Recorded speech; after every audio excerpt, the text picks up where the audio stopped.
já adiantando que os processos número 5, 6 e 9 da pauta serão adiados, respectivamente, revisão criminal 0803411, revisão criminal 08122, 3255. Aqui nós temos dois números 5, mas é a sexta. Revisão criminal 080 07 55 35, que tem como requerente Antônio Francisco Alves da Silva, e o nono, que é a revisão criminal 081 395694. Vai ser adiado. Presidente, é o 5, 5, 6 e 9. 1, 5, 6 e 9. 5, 6 e 9. Desembargador Gervásio, está repetido na pauta, 2, 5, mas é o 6 é logo seguido. Eu já tenho a retificação aqui da pauta. O 5 é da minha relatoria. O primeiro está adiado? Tá Está adiado? 1, 5, 6. Qual é a... É porque o 1 é da minha relatoria. Qual O revisor está ausente. Estão ausentes justificadamente. Revisores e relatores. Porque na pauta tem 2, 5, mas o segundo, que é exatamente o mesmo desembargador Zé Luiz. Passo a pregoar o primeiro processo a ser julgado. Senhor presidente, só uma questão aqui, o juiz Costa Júnior. Bom dia a todos. Aí externar meu sentimento também ao falecimento do colega Celso Júnior, grande perda para a magistratura maranhense. Eu só estou querendo saber se realmente eu fui convocado, se realmente eu vou integrar a sessão de julgamento, só para eu ter a certeza. A dicção de Vossa Excelência não está muito boa. Certo. Doutor Costa Júnior, está nos ouvindo bem? Sim. Tudo bem, bom dia. Está nos ouvindo bem? Estou querendo saber se... Oi? Estou ouvindo bem.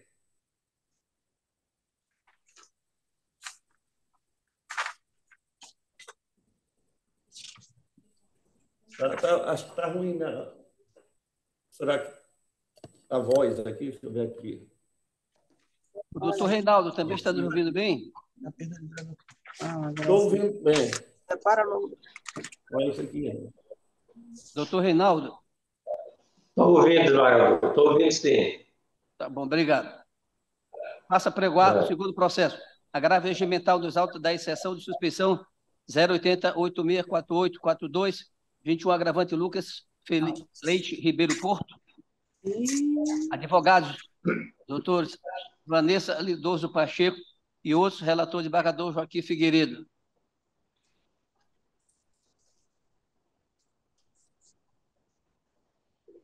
Esse não tramitou. Eminentes pares, trata-se aqui de um agravo regimental em face de decisão de nossa lavra que indeferiu um pedido de que essa exceção fosse julgada pelo eminente desembargador Zé Luiz. Eis aqui em síntese o relatório. Agravo regimental interposto por Lucas Leite Ribeiro Porto, em face de decisão da minha lavra, que entendeu competente esta relatoria para o processo de julgamento da exceção de suspeição por ele interposta junto à Igreja de Seção de Direito Criminal, a despeito do trâmite em órgão fracionário outro de apelação criminal distribuída ao eminente desembargador Zé Luiz. O agravante sustenta em síntese que o regimento interno não traz distinção quanto aos feitos julgados por câmaras criminais reunidas ou isoladas. Eu pediria até que os eminentes pares, os senhores advogados, desligassem ver se evitava, eu estou achando a microfonia. Os colegas estão nos ouvindo bem? Não está bom, presidente, mas está dando para conseguir entender, mas não está bom, não. Tem um eco muito grande. É porque os microfones estão abertos. Será que é isso? É só fechar que eu acho que melhora. Vamos ver se... O agravante sustenta que o regimento interno não traz distinção quanto aos feitos julgados por câmaras criminais reunidas ou isoladas por órgãos julgadores distintos, deste que tribunal, em verdade, dispõe que a distribuição de recursos de habeas corpus ou mandado de segurança contra decisão de primeiro grau pré-evento o relator para incidentes posteriores. Ora, é nitidamente o caso dos autos. Assim o seria, pretende, porque aquele eminente desembargador distribuído da apelação criminal número tal, entrando perante a Igreja Segunda Câmara Criminal, suficiente, diz, a instauração da prevenção, ora, requestrado. tudo arremata, nos termos também do entendimento firmado pelas câmaras criminais reunidas quando o julgamento do conflito de jurisdição 080, 07, 15, 87, que, sob a relatoria do eminente desembargador Antônio Baima, decidiram inexistente vedação à prevenção entre órgãos distintos. Pede seja decidida e reconsiderada ou submetida ao crivo do colegiado. Ouvido o ICEP, de início, reforçou esclarecer segundo a sua manifestação, que é o agravo regimental sobre o qual ora se manifesta este juiz de respeito única e exclusivamente à competência para o julgamento do presente incidente. Assim, tendo em vista que o recurso versa unicamente sobre questão processual e não propriamente sobre a discussão quanto à presença ou não de suspeição por parte deste magistrado, entende-se que a manifestação quanto ao seu mérito resta prejudicada. Este magistrado sempre atua com a mais absoluta isenção e parcialidade no feito, de modo que não possui qualquer interesse para o julgamento do presente incidente, seja relatado por este ou aquele desembargador. Mas, tão somente que seja reconhecida, como aliás entendeu o Ministério Público, a ausência de suspeição de sua parte. Nada a reconsiderar, mantive a decisão e, portanto, trago para apreciação dois eminentes pares. Eminentes pares, em que pese haver essa decisão, posteriormente, tivemos uma decisão da lavra do eminente desembargador Gervásio, que, não obstante em que pese tal precedente, tem-se em feito outro. De todo análogo firmado, restou entendimento outro, desta vez já unanimidade pela seção de direito criminal, no sentido de que, literis, aspas, agravo regimental em mandado de segurança criminal, suscitada a prevenção habeas corpus, indeferimento, violação ao artigo 293 do regimento interno, órgãos com competências distintas, não reconhecimento. Manutenção da decisão agravada. Verifica-se o Instituto da Prevenção quando concorre dois ou mais juízes igualmente competentes, em razão da matéria e do lugar. Inteligência do artigo 83 do CPP, inciso 2. Tratando-se a hipótese de órgãos judiciais distintos, no caso, as câmaras criminais reunidas e a primeira Câmara Criminal, com suas competências estabelecidas, respectivamente, os artigos 15, inciso 1C, salvo maior juiz, agora é letra D, em virtude da alteração regimental, e 19, inciso 1B, C, deste egrégio tribunal. Então, portanto, com base também nesse entendimento, é que eu entendi de que, havendo julgamento em órgãos distintos, não haveria o Instituto da Prevenção, portanto, agravo conhecido desprovido como voto. Passo a acolher os votos. Como voto a eminente desembargadora Sônia Amaral. Acompanho o relator. Agradeço, Vossa Excelência. Eminente desembargador Gervásio. Presidente, bom dia a todos, todas. Bom dia. Em especial também meu abraço aos colegas magistrados Costa Júnior e Reinaldo, que hoje integram esta sessão criminal. É um prazer contar com a presença de Vossas Excelências. Esse tema trazido no agravo interno, ele é um tema, de certa forma, recorrente. E este precedente citado pelo embargante, e que foi relator o desembargador Baima, eu me recordo que eu divergi na oportunidade. E divergi por uma razão muito simples. Nós estamos tratando de órgãos julgadores distintos. O artigo 15 do nosso regimento interno, no inciso 1, no inciso 2, ele delega a esta seção o julgamento da exceção das exceções de suspeição, e o artigo 19, inciso 2, a linha A, delega às câmaras criminais o julgamento de eventuais recursos interpostos de sentenças proferidas pelos juízes monocráticos ou tribunal do júri. Ora, em havendo essa distinção de competência de órgãos julgadores, por óbvio, nos termos do artigo 83 do Código de Processo Penal, não havendo identidade de competência do órgão julgador, por óbvio, não haverá também reconvenção. Então, não obstante esse julgado isolado de lavra do eminente desembargador decano, esta corte ela tem, em outras oportunidades, firmado posição em sentido contrário, como é o caso, por exemplo, do julgado proferido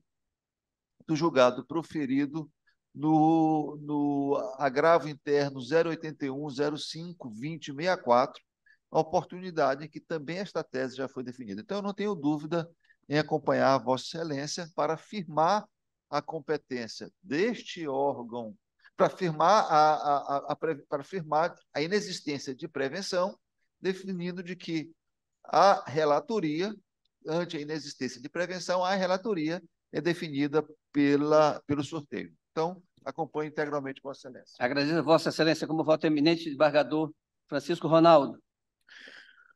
Bom dia, senhor presidente. Bom dia. Bom dia, eminentes pares. Cumprimento também os colegas de primeiro grau, doutor Costa Júnior, doutor Reinaldo, que abrilhantam essa sessão com as suas presenças. Também me solidarizo com os familiares do nosso querido Armindo, que nos deixou ontem na sessão da Câmara Criminal Isolada. Nossa Câmara, o desembargador Zé Luiz disse que para ser bom basta morrer, mas não era o caso do Armindo. Armindo é um excelente magistrado, homem. Celso Orlando, desculpa. Celso Orlando. Armindo foi anterior. Celso Orlando, íntegro, magistrado sério, competente, trabalhador, que Deus o tenha. Senhor presidente, como bem falou o desembargador Gervásio, eu também o acompanhei na época a divergência, entendendo que não havia prevenção por se tratar de órgãos diferentes. Então, não tenho a menor dúvida, agora é acompanhar a Vossa Excelência. Agradeço a Vossa Excelência como voto eminente, desembargador Zé Luiz. Eu acompanho Vossa Excelência. Agradeço a Vossa Excelência. Como vota o eminente juiz Reinaldo?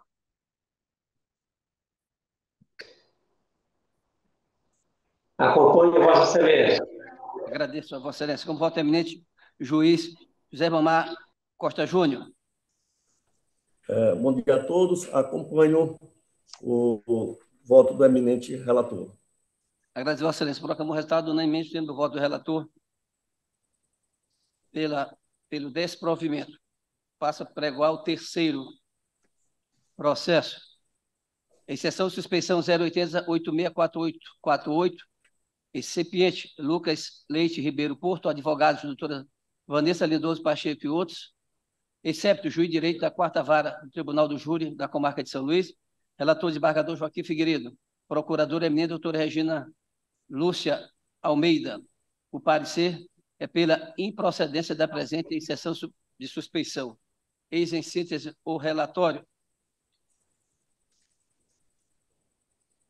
Exceção de suspeição proposta em favor de Lucas Leite Ribeiro Porto, em face do juiz de direito da 4ª Vara do Tribunal do Júri desta capital, doutor José Ribamar Goulart Riuli Júnior, reclamando suposta parcialidade na condução da ação penal, número tal, em cujo bojo, ao depois em agosto do mesmo ano, condenado por infração aos artigos 213, 121, incisos 3, 4, 5 e 6, combinado com 69, estou da lei substantiva, a uma pena de 39 anos de reclusão em regime inicialmente fechado.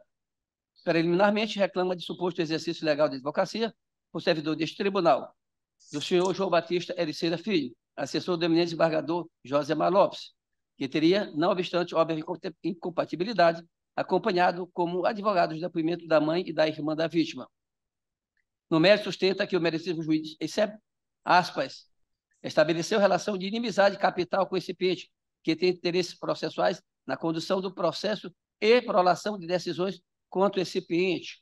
Pede o acolhimento da arguição de suspeição, a fim de que o excepto seja substituído por seu substituto legal. Fecho aspas. Nessa esteira, sustenta ainda que a vítima é filha de ex-deputado estadual, sobrinha neta de ex-presidente da República, José Sarney, sobrinha neta por afinidade da desembargadora e irmã da assessora desembargador, bem como que é a família Sarney, da qual fazem parte a vítima e os parentes citados, e utilizou do conglomerado de mídia que supostamente detém para prejudicar a imagem do recipiente, pondo em xeque a efetividade de julgamento justo. Fecho aspas.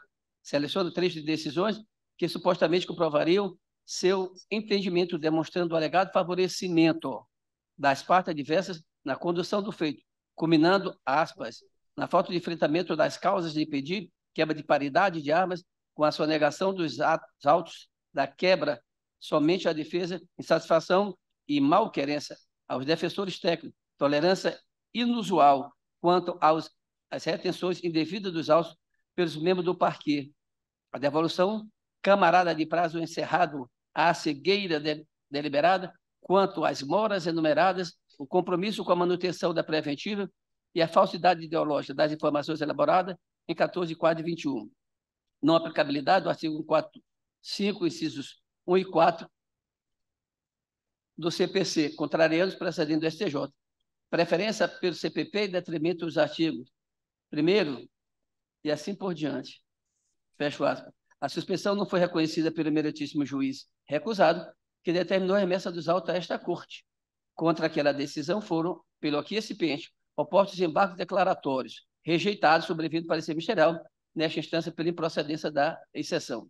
Adveio, então, pedido de tutela de urgência ao argumento da ocorrência de fato novo, a embasar o pleito asseverando carente de motivação, aplicação de multa, no caso, na forma do artigo 265 da Lei Adjetiva Civil, decorrente que seria, em verdade, da ojeriza evidente nutrida pelo ICEP em face do recipiente e seus advogados.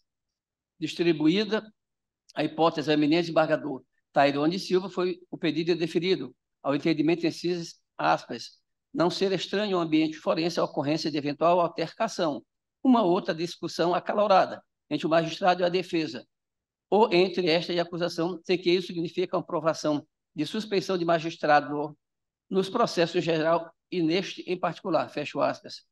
No mais, disse-se mera irregularidade da juntada extemporânea de parecer ministerial. Incluído o feito em pauta, foi requerida sua retirada pela defesa a alegação de fatos novos ocorridos durante a sessão de julgamento iniciada em 30 de 6, quarta-feira, e finalizada na madrugada de 5 de 7, de modo a tornar mais evidente a parcialidade do ICEP, quais sejam o suposto e devida negativa de acesso ao plenário do júri aos advogados constituído pelo recipiente, sendo necessária a atuação da Comissão de Defesa e Prerrogativa da OAB, em razão de equivocada lista de acesso relacionada à medida de prevenção da pandemia. Fecho aspas, pediu ainda fosse editada a exceção com admissão de provas, juntando ainda petição outra a título de questões de ordem, com fatos outros igualmente ditos novos, relativo também à suposta influência da família Sarney, à negativa de acesso de estagiário associado da defesa ao plenário e imposição de multa. Por fim, impugnou também a legalidade da participação do assistente de acusação em plenário nos debates, bem como a atuação de advogados que, representando o viúvo da vítima, estariam insuflando a população via entrevistas. O VD sempre prestou informações sobre o qual alegado, reafirmando a lisura e legalidade do procedimento, sendo então ofertado novo parecer, ratificando a manifestação anterior pela improcedência. É distribuída a hipótese à minha relatoria, dada a remoção do eminente relator originário, foi juntada nova petição, desta vez reclamando de suposta falsidade ideológica do ICEP, em razão de suposta também demora justificada no processamento de apelação, a ocasião em digitalização, bem como no atraso ainda na intimação da defesa para manifestação sobre eventuais irregularidades naquele procedimento, mormente, quanto ao incidente de insanidade mental do acriminado e da medida cautelar de quebra de sigilo telefônico. Ouvido o parquê, por igualmente ouvido o ICEP, que se manifestou pela improcedência de tudo quanto alegado, prestando novos informes, seguidos da outra Procuradoria, que manifestou-se pela improcedência. O relatório. Eminentes pares, esta matéria, em que pese talvez seja suscitado conhecimento, mas tive a oportunidade, não só durante a semana que antecedeu este julgamento, bem como no dia de hoje, juntamente com a minha assessoria, instado todos os tribunais a respeito de conhecimento e procedência. Eu falo porque conversei com o eminente embargador Ronaldo nesse sentido. E aqui eu entendo, diante da sentença já prolatada, já em grau de apelação, é incabível esta exceção para seu conhecimento. Então, portanto, seria o caso de não conhecimento. E por que assim o faço? Vejamos.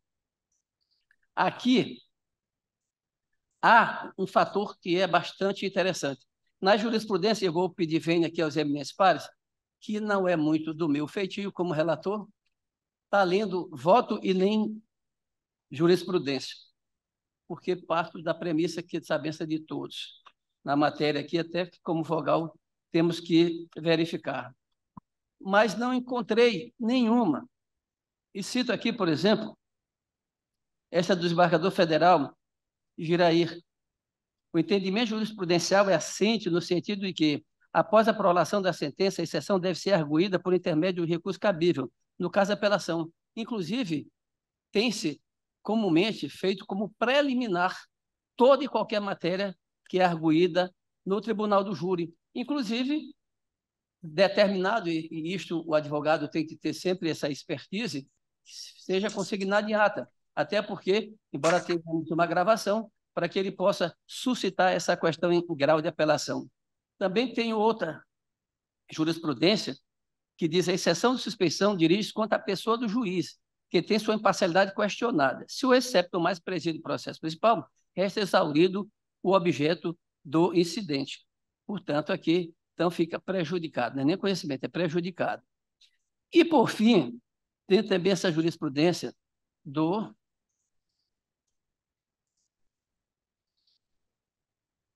Tribunal do Rio de Janeiro, no tocante, o recorrente surge contra a decisão que deixou de se apreciar a exceção de suspensão ou decorrência da prolação de sentença. Acerto do pronunciamento. Após a sentença, a arguição de suspensão do juiz fica prejudicada, podendo ser levantada pela parte em preliminar de recurso de apelo, quando competirá verificar as alegações, confirmando ou anulando a sentença objeto daquela exceção a posteriori. Então, ministro Pare, diante desses fatos, eu estou aqui julgando pela prejudicialidade e submetendo à apreciação dos eminentes pares. Como vota a eminente desembargadora Sônia Amaral? Presidente, antes do início da sessão, conversávamos, eu, desembargador Ronaldo Gervásio, sobre a publicação dessa sentença, se deu antes ou depois. E me parece, e aqui eu peço ao desembargador Gervásio que faça, e aí eu peço postergação da minha decisão antes de ouvi-lo. Eu gostaria de primeiro ouvir o desembargador Gervásio, que pretende trazer dados que me parecem importantes, e, portanto, depois de ouvi-lo, eu gostaria de pedir que seja postergada a minha votação para ouvi-lo, para que eu chegue a alguma conclusão mais acurada. Agradeço, Vossa Excelência. Com a palavra, o eminente desembargador Gervásio. Senhor presidente, eu vou pedir venha para divergir de Vossa Excelência e já vou pedir venha aos demais colegas e já vou me imiscuir sobre o próprio mérito da própria exceção. Né? E aí, evidentemente, se restar vencido, já ficará consignada a minha posição. Mas, sem dúvida, o tema trazido ele é um tema que comporta discussão. Aqui não há, é preciso que se diga um certo, um errado, um mais certo, um mais errado. Há uma visão diferente sobre determinados aspectos que precisam ser vistos, sobretudo à luz do que vem decidindo os tribunais superiores. Sem dúvida, quando você examina quando você examina desembargador Gervásio, só me perdoe. Doutora Regina? Desculpa. Doutora Domingas? Pronto. Antes se manifeste, como não tem sustentação, o Ministério Público, por favor. Eu vou manter o parecer da doutora Regina. Agradeço, Vossa Excelência. A desembargadora Sônia vai aguardar o voto do eminente desembargador Gervásio, então, só para refazer aqui. Perfeito. Porque eu ia para a minha direita, não vi Vossa Excelência aqui, mas Vossa Excelência está aqui na tela. Compreensível, desembargador, compreensível, presidente. Então, evidentemente, essa é uma questão. Quando você examina sob o aspecto dos tribunais de justiça, de uma maneira geral, digamos, dos tribunais ordinários, a visão geral é no sentido de que, efetivamente, uma vez prolatada a sentença, perderia a exceção de suspeição o objeto. Isso, sem dúvida alguma, inclusive, eu também, nas minhas pesquisas, nos meus estudos, encontrei julgados nesse sentido E, via de regra, quando você abre o voto desses relatores, você verifica de que não há, efetivamente, uma análise mais aprofundada do porquê da perda do objeto. Dito isso, é preciso que se faça uma releitura do que é a exceção de suspeição. Tem entendido as cortes superiores no sentido de que, como se trata de uma questão que tem efeitos no próprio resultado do eventual julgamento, o Superior Tribunal de Justiça ele tem dito, e eu vou pedir, venha a todos os senhores desembargadores e um pouco da paciência, ele tem dito basicamente o seguinte: a imparcialidade do magistrado é uma garantia processual prevista na Convenção Americana sobre Direitos Humanos, 8.1, e condição sine qua non do devido processo legal, de modo que a melhor interpretação acerca do estándar probatório necessário para o reconhecimento da imparcialidade do juiz é no sentido de que a existência de elementos concretos aptos a incutir dúvida razoável acerca da imparcialidade do magistrado é suficiente para a declaração da suspeição almejada. Pois bem, ele dá uma repercussão basicamente no sentido de que não, e aqui ele se vale, nesse acórdão, se vale inclusive de um julgado da Corte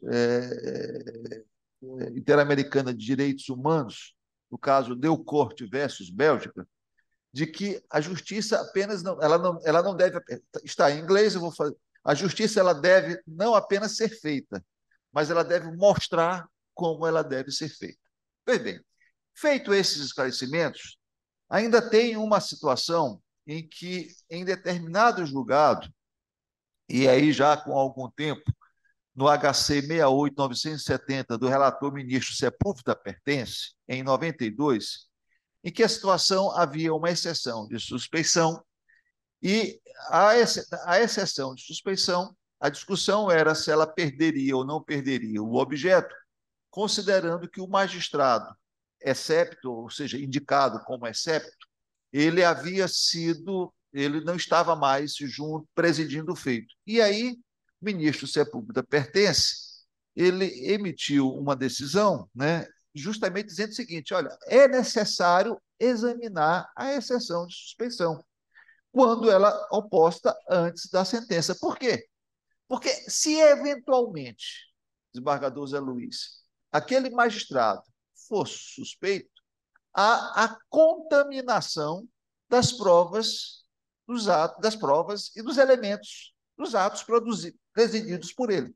Então, o fato de haver a alteração do magistrado, se eventualmente não for o caso de declaração de suspeição, e aí, havendo a declaração de suspeição do magistrado, os atos por ele praticados até aquele momento são válidos. Se eventualmente não for o caso dele se declarar suspeito, e uma vez reconhecida pela Corte a suspeição, os atos por ele praticados são inválidos. Basicamente isso. Naturalmente, não cabe a exceção de suspeição, e aí sim ela deve ser discutida no âmbito da eventual apelação, da exceção oposta após a sentença, porque aí é aquela espera de algibeira, né? Eu fico esperando a decisão.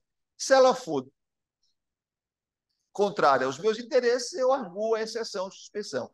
Se ela não for contrária aos meus interesses, eu não arguo.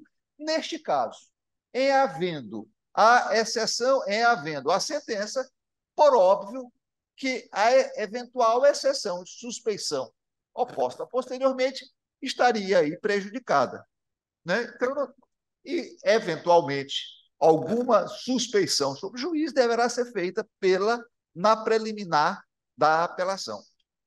Dito isso, vamos às datas referentes a este processo. A exceção de suspeição, ela foi peticionada na origem no dia 7 de maio de 2021. No dia 14 de maio de 2021, o magistrado ele manifestou-se no âmbito do primeiro grau, ele manifestou-se pela rejeição da suspeição. E ele disse: olha, eu não sou suspeito.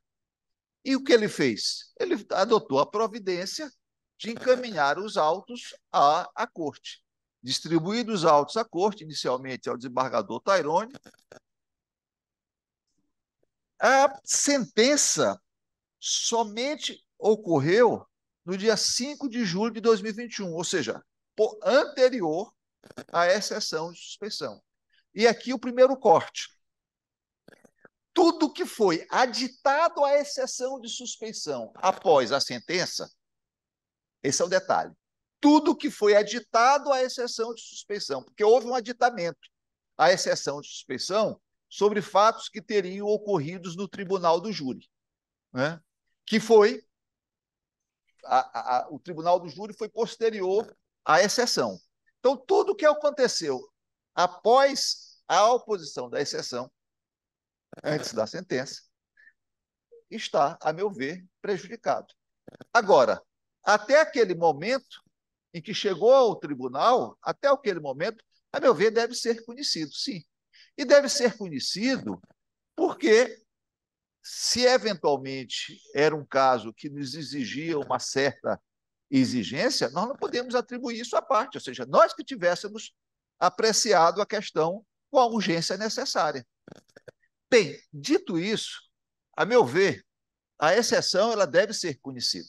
Ela deve ser conhecida porque, se eventualmente essa corte entendesse que era o caso do magistrado ser suspeito, aqui, com a devida vênia, todos os atos seriam anulados, desde que após, não no que diz respeito ao aditamento, não no que diz respeito àquele aditamento feito após a sentença. Todos os fatos. Embargador Gervásio, Vossa Excelência, eu não sei se eu vou seccionar Vossa Excelência. Eu gostaria de seguir, porque é um raciocínio que, senão, eu peço bem, é por isso que eu pedi.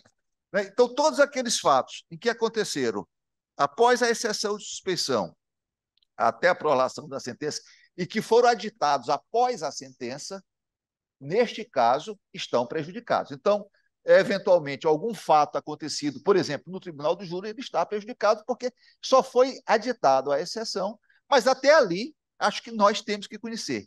E aí, desembargador, justamente essa questão. Eu sei que do ponto de vista do julgamento, eu teria que parar por aqui para se apreciar se se conhece ou não conhece, para em seguida me manifestar sobre a exceção propriamente dita. Tá? Mas eu pergunto aos pares se haveria alguma objeção de que eu já avançasse sobre o tema. A objeção, porque primeiro nós temos que discutir o conhecimento ou não aqui, e aí nós entraremos no mérito. Perfeito. Então, regimentalmente não poderia. Objetivamente, eu conheço da exceção apenas em relação então, você está conhecendo parcialmente. Exatamente, conhecido parcialmente porque houve um aditamento posterior. Eu conheço parcialmente da exceção em relação àqueles fatos anteriores e que não conheço do aditamento. Conheço a exceção até o momento da sua interposição em relação aos fatos anteriores. É nesse sentido. Agradeço a Vossa Excelência. Eu pedi uma parte, era rapidamente para aqui, exatamente diante da manifestação da eminente desembargadora Sônia, que preferia ouvir o eminente desembargador Gervásio para trazer um voto com mais lucidez e com mais justiça no julgamento, já ouvindo as duas partes.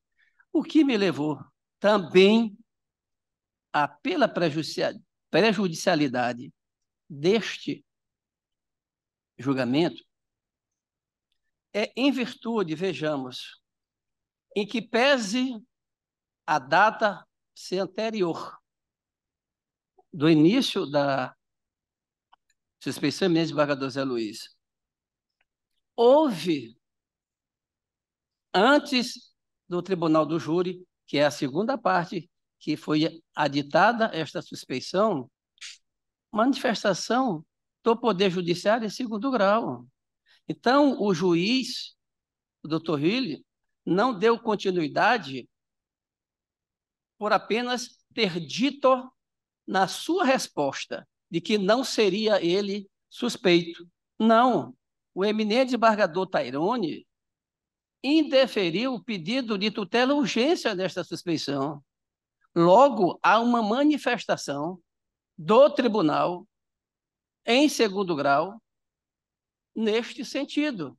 Então, portanto, o juiz já estava aqui acobertado, não só por entender que não havia infringência ao artigo 254 da nossa lei adjetiva penal, como também pela decisão do eminente desembargador Tairone, e que agora está sendo confirmada.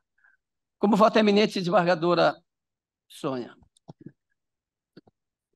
Desembargador presidente, pedindo todas as vênias, eu entendo que os argumentos esboçados pelo desembargador Gervásio merecem ser acolhidos. Entendo que essa questão tem dois momentos.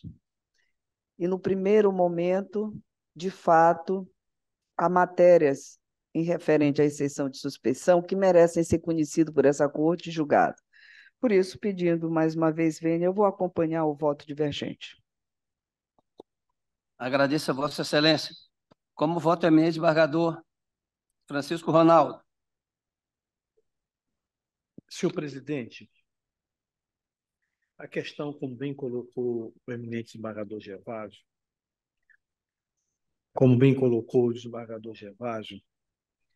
não é de simples solução.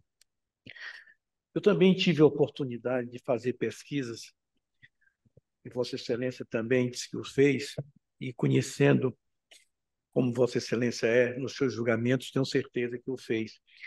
E a maioria esmagadora das decisões encontradas é no sentido de que Vossa Excelência prolatou o seu voto, no sentido de não conhecimento, julgando o prejudicado, tendo em vista que essa matéria pode ser ventilada na apelação como uma preliminar. Tribunal de Justiça de Mato Grosso, Tribunal de Justiça do Rio de Janeiro. Mas, senhor presidente, a exceção de suspeição, onde a parte alega que o juiz é suspeito, foi, como bem disse o eminente desembargador Gervásio, ajuizada antes da sentença penal condenatória. E não foi julgada. Se tivesse sido julgado naquela oportunidade e chegado à conclusão que o juiz foi parcial na condução do processo, invariavelmente nós teríamos levado à nulidade de todos os atos processuais. Mas agora, quando começou a discussão, eu fui de novo, mais uma vez, ao STJ e encontrei uma jurisprudência de 12 de dezembro de 2022, que diz o seguinte: ela está admitindo a exceção de suspeição, mesmo após sentença penal condenatória, desde que os fatos tenham sido conhecidos após a sentença condenatória. É o agravo regimental, no recurso especial, deixa eu botar meu óculos, no 18.24370 de Mato Grosso, agravo regimental no recurso especial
Agradeço. Retomando, se o objetivo da exceção de suspeição é, princípio e fundamentalmente, evitar que o juiz suspeito prolate uma decisão que possa vir contaminada em face, por exemplo, de suas preferências pessoais, se o afã é esse, e se nós temos um fato consumado, que é a prolação da sentença e a conclusão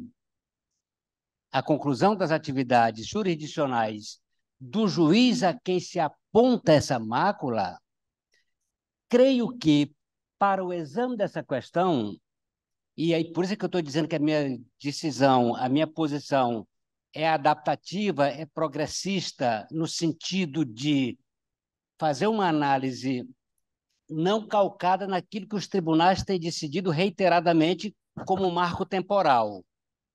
Tem que, se for antes, conhece, se for depois, não se conhece. Eu acho que analisada a questão sob essa perspectiva, ela se torna quase simplória, porque com esse marco temporal nós faríamos uma análise pura e simplesmente calcada nesse marco, sem examinar a questão macro, uma visão mais holística, ou visão holística, com sentido mais amplo. Ora, se o afã é evitar que o magistrado, tido como suspeito, prolate uma decisão para que ela não venha e irrita contaminada, e ele já a prolatou, eu entendo que está prejudicada. E digo mais, por que assim entendo? Porque, além desses argumentos que eu coloco, no caso específico que nós estamos tratando, um fato é indiscutível. Essa questão está como preliminar na apelação.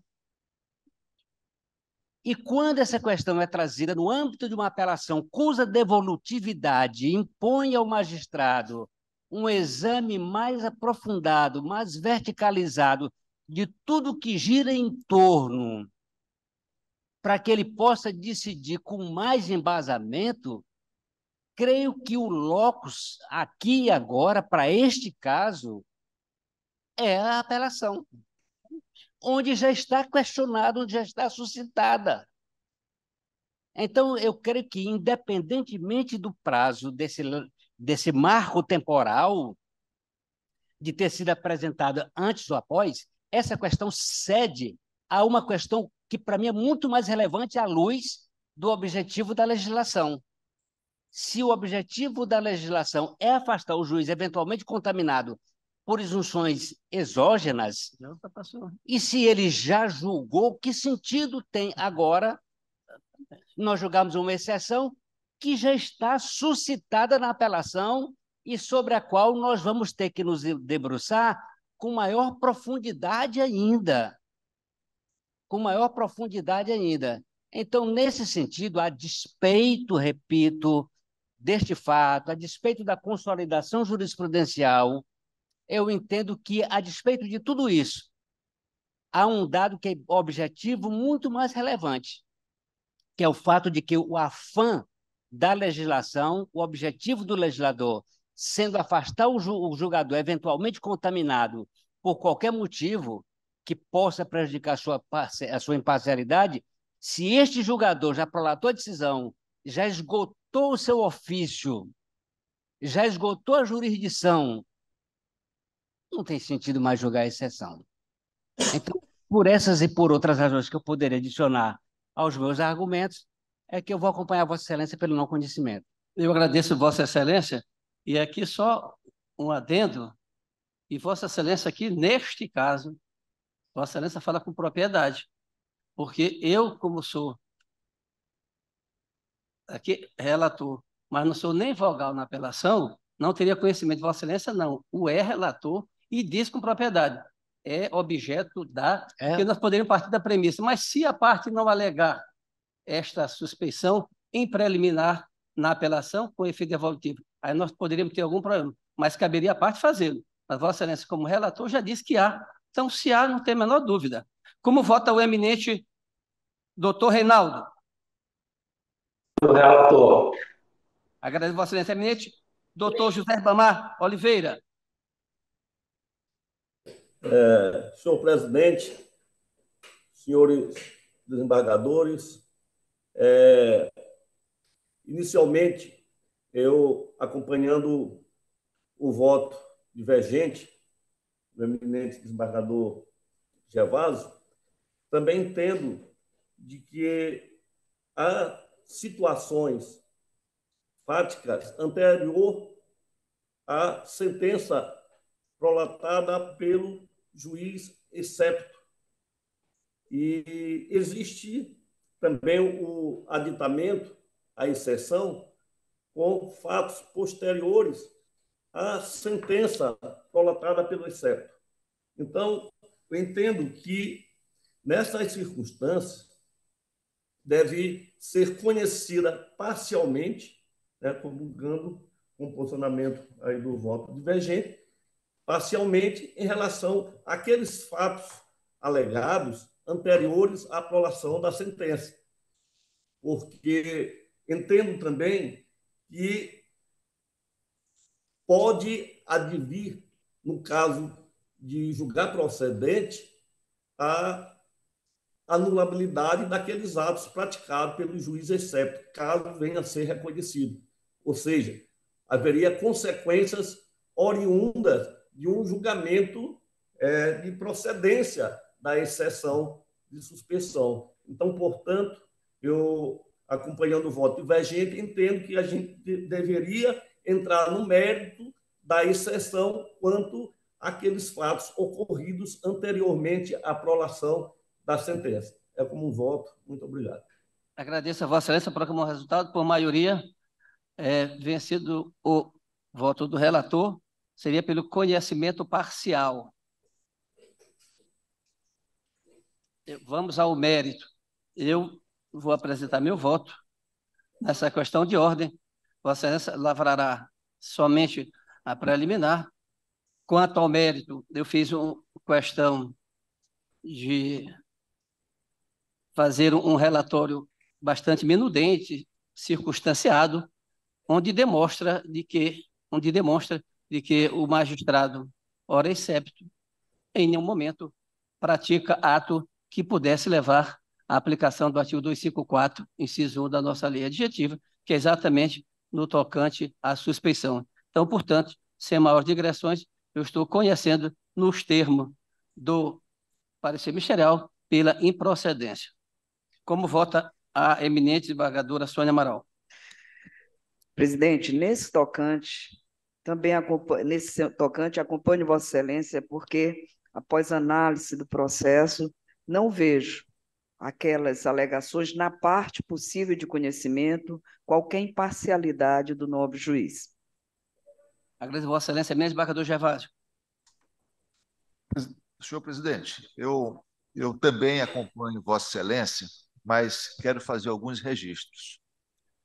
O primeiro registro é de que conheço o magistrado José Ribamar Goulart Hewley há, diria, mais de 40 anos, com certeza. Fomos contemporâneos no Marista, mais de 50 anos, né? 45 anos. Tá? E, evidentemente, que conheço também a família do magistrado José Ribamar Goulart Hewley e a história da família José Goulart Hewley. A base central, se nós observarmos, a base central da exceção de suspeição é de que aquele magistrado teria cultivado uma inimizade capital com o acusado, com o recipiente. Ora, quem conhece a história do Dr. Hewley na magistratura sabe que ele não é dado a esse tipo de sentimento. E mais, não há essa tentativa de se utilizar razões de natureza política, né? O fato de ser a vítima da família tal, isto é algo que é de natureza metajurídico, e isso, numa pessoa como o Dr. Hewley, com a história da família do Dr. Hewley, com a história pessoal do Dr. Hewley, isso, quem conhece, sabe de que aquela família não tem nenhuma relação com a família da vítima, até por razões de natureza política. Até por razões de natureza política. Ou seja, nunca foram sequer, do ponto de vista político, aliados. Então, os fatos que são trazidos, volto a insistir, até a oposição da exceção. Os fatos que são trazidos até a exceção da oposição são fatos que, em nenhum momento, me afiguram como quebra da parcialidade. Eventualmente, uma decisão judicial que possa ter sido proferida, uma determinação que possa ter sido dada, até eventualmente, e todos nós somos magistrados e sabemos que podemos, eventualmente, aqui e acolá, cometermos algum deslize de natureza processual, o que também não vislumbro isso, quero ressaltar que também não vislumbro isso, mas isso em absoluto não significa dizer que haja, de alguma forma, aqui a quebra da parcialidade. E esse julgamento é um exemplo claro. O desembargador-presidente tem uma posição a respeito da não conhecimento, da prejudicialidade da exceção. Nós outros tínhamos um entendimento pelo conhecimento parcial. Isso não significa dizer, em absoluto, que eu, ou o desembargador Zé Joaquim, ou a desembargadora Sônia, ou o desembargador Zé Luiz, que votamos de forma divergente, temos uma posição favorável ou contrária a quem quer que seja. São opiniões jurídicas, né? Aqui nós não estamos tratando de matemática, não há matemática aqui. Matemática fica em outro campo, aqui é direito. E o direito, ele nem sempre tem uma visão uniforme, muito pelo contrário. Se ela fosse uniforme, nós não estaríamos aqui para julgamento. Então, eu posso dizer, de uma maneira muito tranquila, e aqui me sinto muito confortável em acompanhar o relator e fazendo uma defesa enérgica do Dr. Hillary, que é um homem correto, um homem decente, um magistrado que honra a toga. Agora, personalidade, eu, por exemplo, tenho uma personalidade mais forte do que muitos colegas, né? Sou mais verborrágico do que outros colegas. Mas isso não significa dizer que eu me apaixone por esta ou por aquela causa. Hein? Quantas vezes fiz uma defesa fervorosa do meu ponto de vista aqui, mas fui vencido, e isso não é nenhum problema, ou às vezes a minha posição foi vencedora e também não é nenhum problema em relação ao vencido. Então, eu quero aqui aproveitar esta oportunidade para refutar de forma veemente todas essas acusações que, a meu ver, são infundadas. Eventuais equívocos de ordem processual jamais podem ser confundidos com a quebra da parcialidade. Eu me limito aqui à análise da exceção original, sem tratar do seu aditamento, da análise daquilo que está sendo conhecido. Então, todas as questões, e eu me debrucei, tive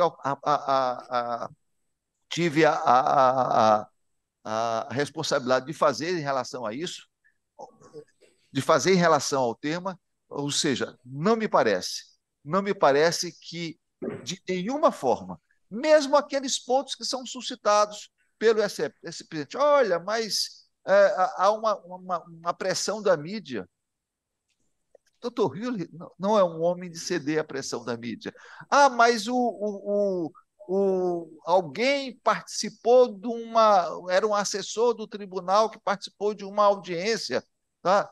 Ou seja, mas este fato, em nenhum momento, repito, nenhum momento quebra a parcialidade. Então, eu sigo com essas, e eu peço venha aos colegas por ter feito essa veemente defesa do Dr. Hillary, porque o conheço, sei do seu comprometimento com a magistratura, sei do seu comprometimento com a ética, e posso dizer isso porque tive a felicidade de ser presidente da associação por 8 anos. Eu conheço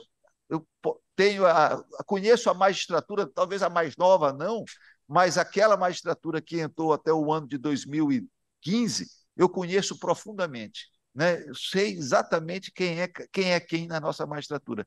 De maneira que eu, com essas considerações, não tenho dúvida em acompanhar para rejeitar integralmente a exceção de competência, a exceção de suspensão. Agradeço a Vossa Excelência, como voto emendas, desembargador Francisco Ronaldo. Acompanhando Vossa Excelência com as considerações feitas pelo eminente desembargador Gervásio. Agradeço Vossa Excelência, eminente desembargador Zé Luiz. Presidente, eu vou ser muito breve também.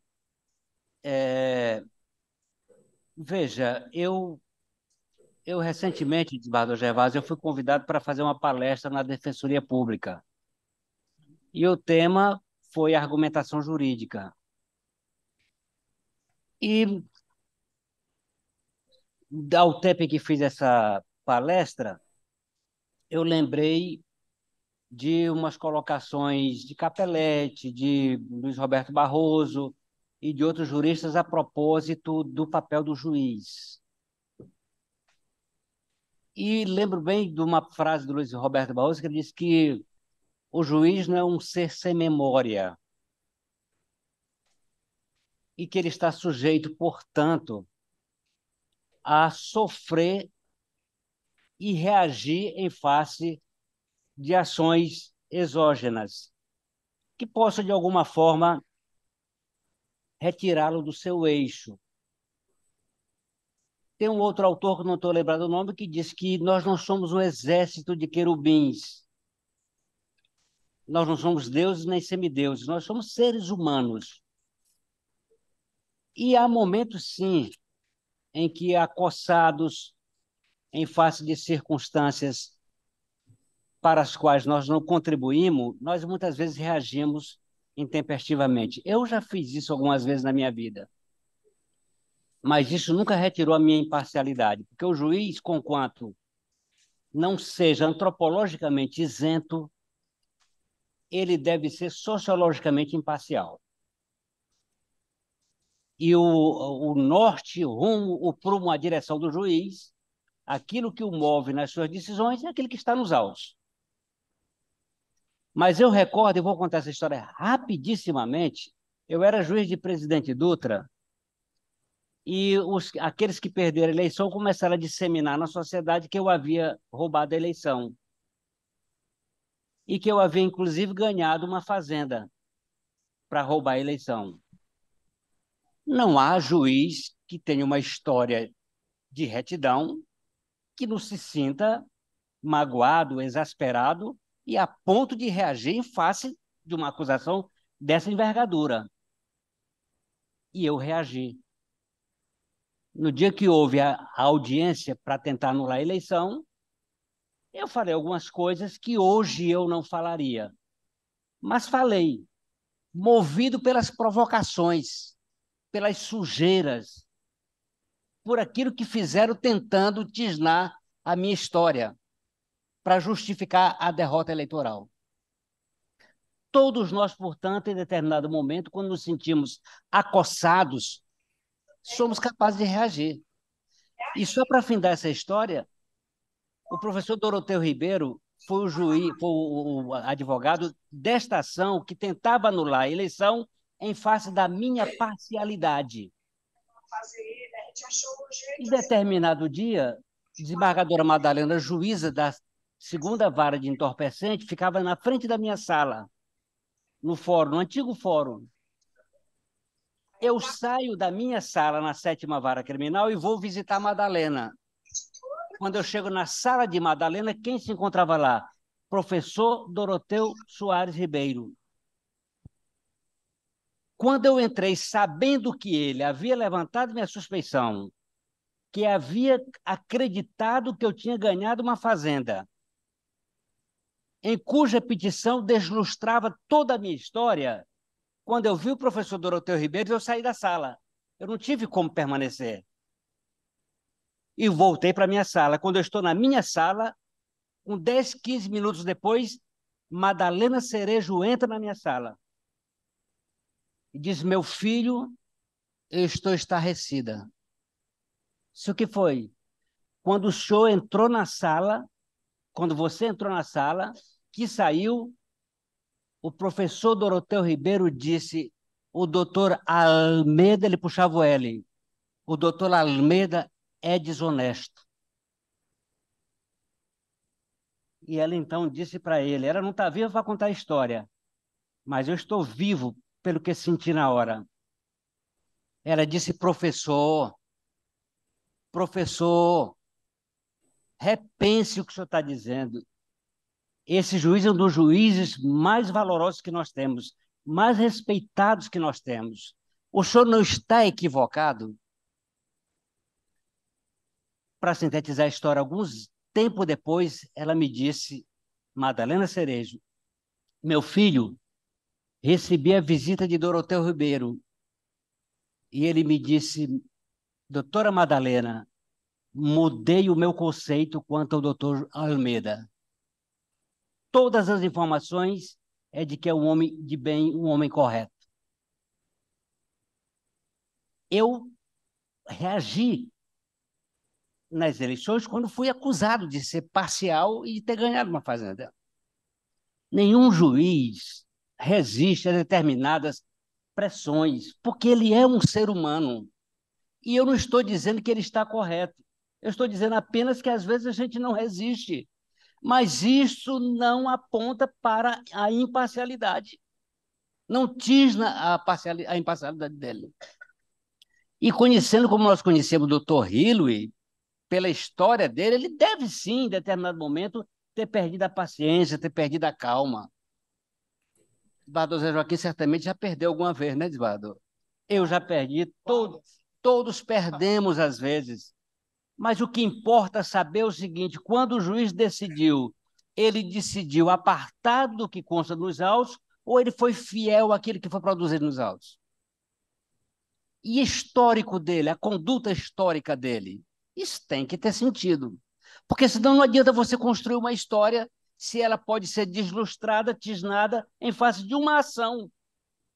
E tudo que passou não significa nada, e o Dr. Hiller tem uma história de retidão. Por isso eu acompanho Vossa Excelência. Agradeço, Vossa Excelência. Como vota o eminente doutor Reinaldo? Acompanho o relator. Agradeço, Vossa Excelência. Eminente doutor José Ribamar?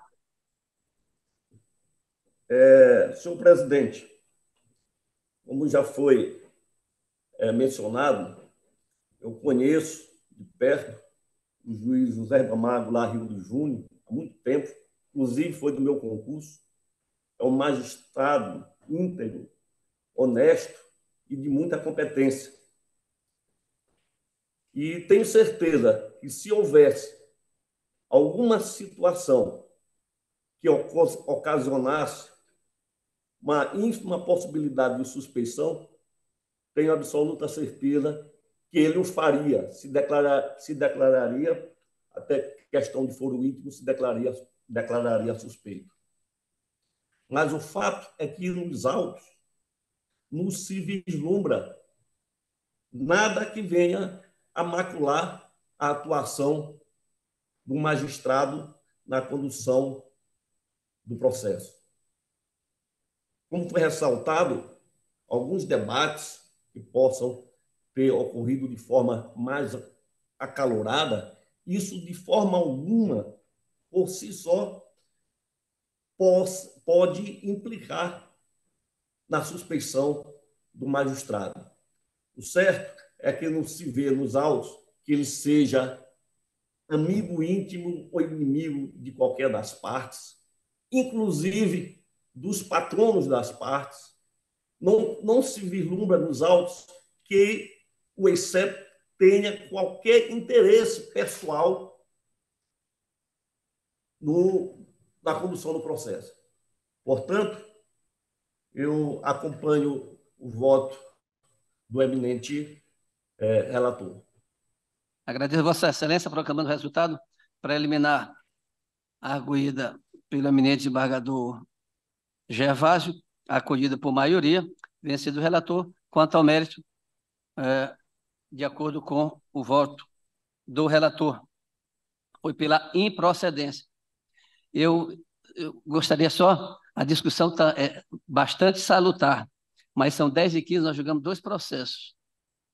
Então, eu pediria aos eminentes pares, inclusive, doutor José Ribamar, Vossa Excelência, quando passar aqui, prestes à chegada aqui, quero ter uma conversa com Vossa Excelência. O Ronaldo está me olhando aqui, é muito atento.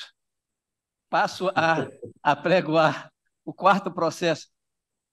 Revisão criminal 081-366395, requerente Rosalino de Lima Campos, advogado doutor João Nilton Santos Lemos Júnior, relator eminente desembargador Francisco Ronaldo, revisor eminente desembargador Gervásio Protásio, procurador eminente doutor Krishnamurti Lopes. O parecer pelo não conhecimento, em sendo ultrapassado pela improcedência. Com a palavra, eminente relator. Senhor presidente, como Vossa Excelência falou, para otimizar o tempo, eu peço que seja admitido como relatório o aplegamento de Vossa Excelência. Defiro e, pela celeridade, aplaudir mais uma vez Vossa Excelência.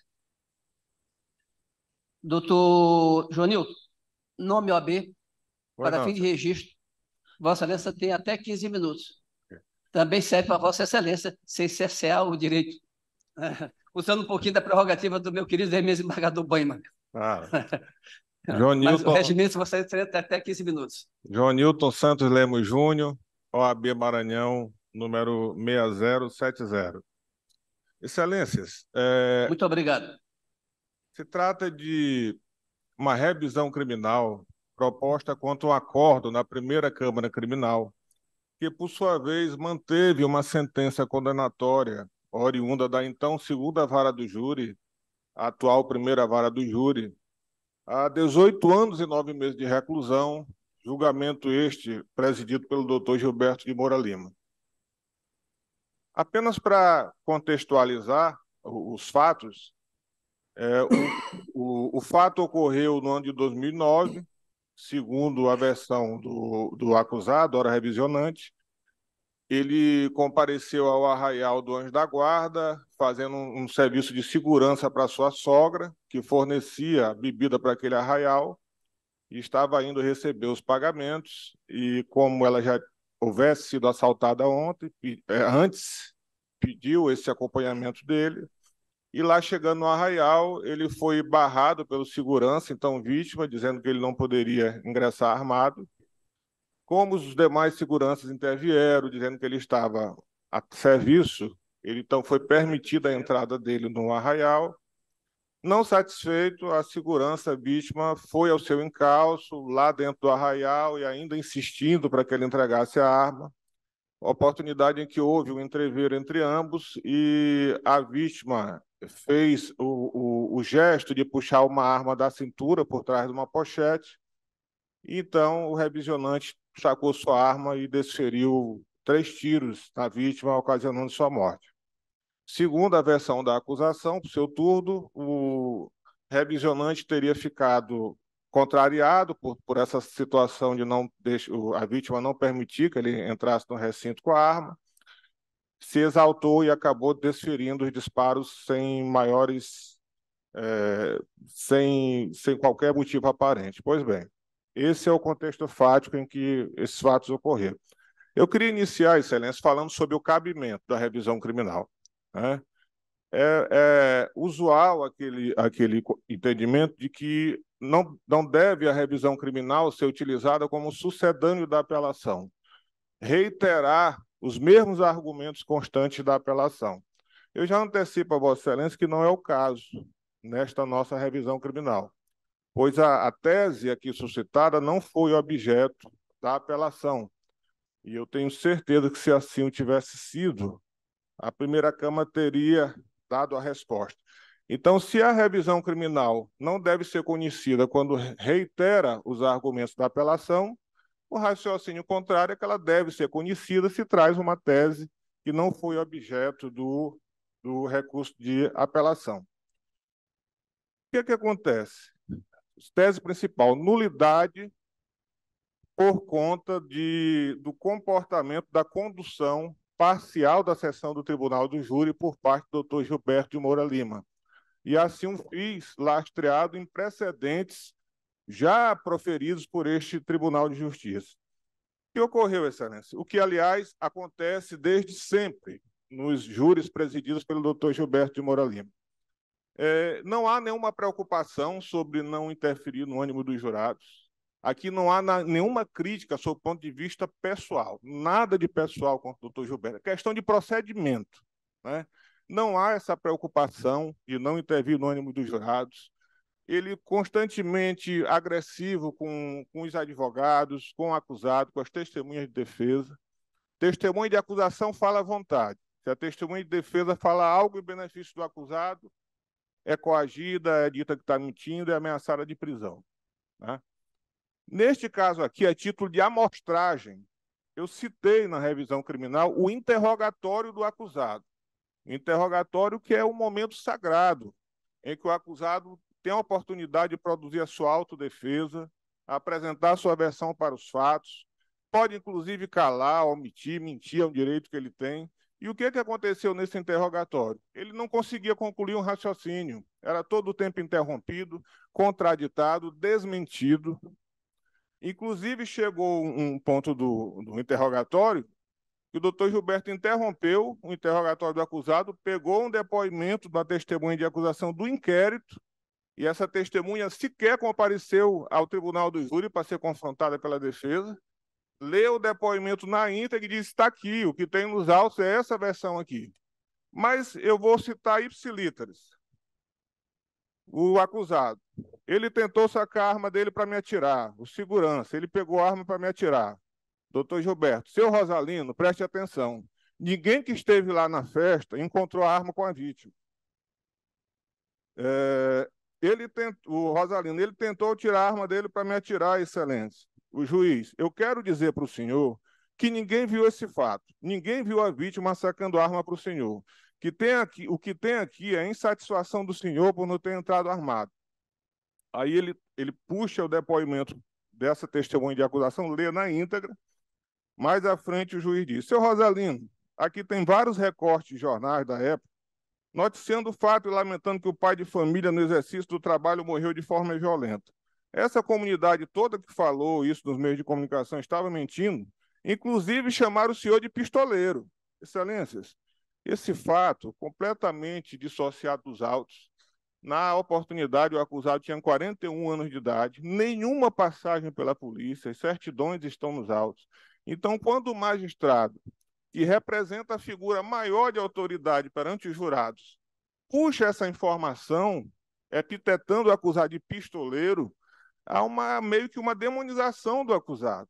Então, a defesa fica realmente sem ter o que fazer.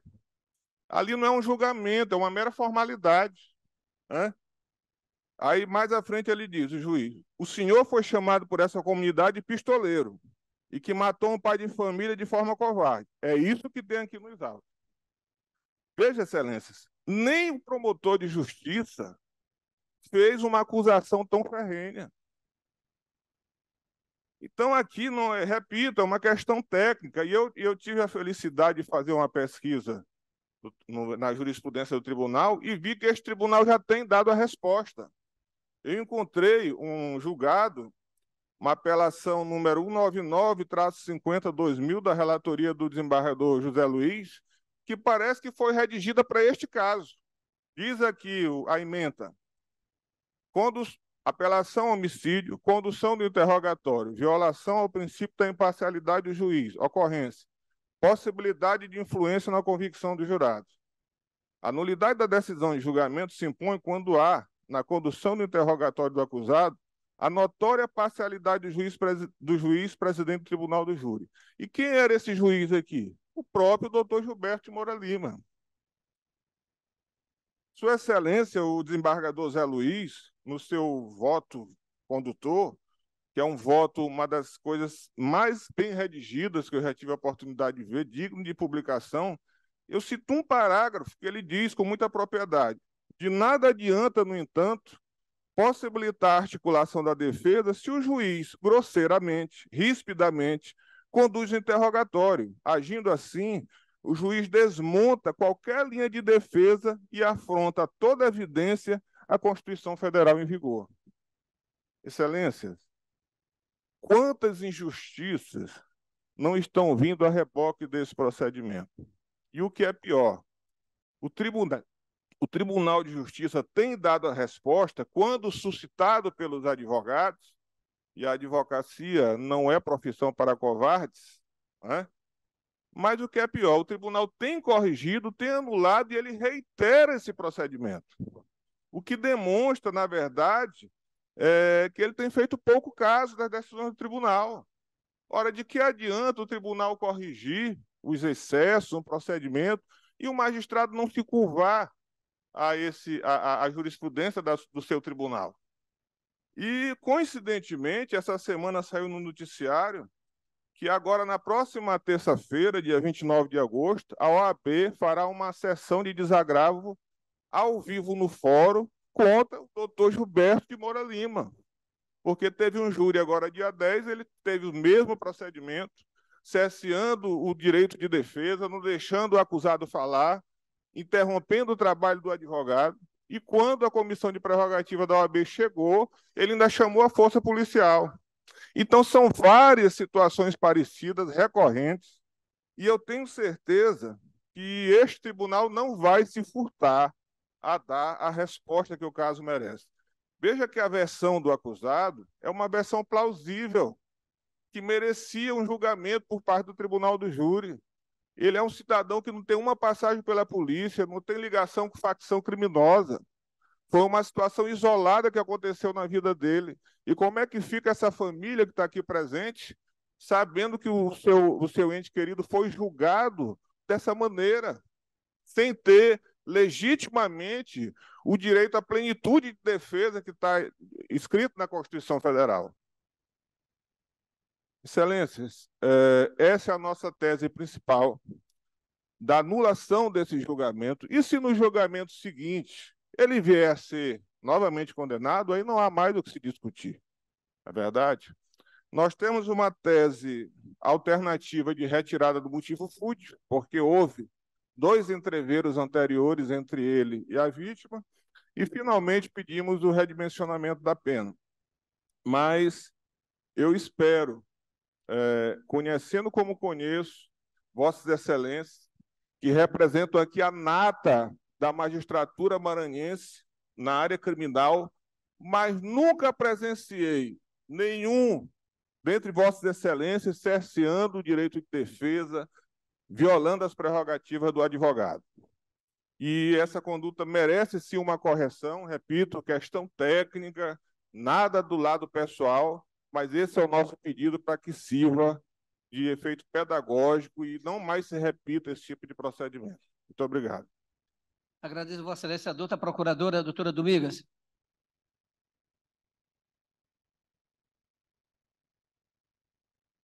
O áudio de Vossa Excelência está fechado.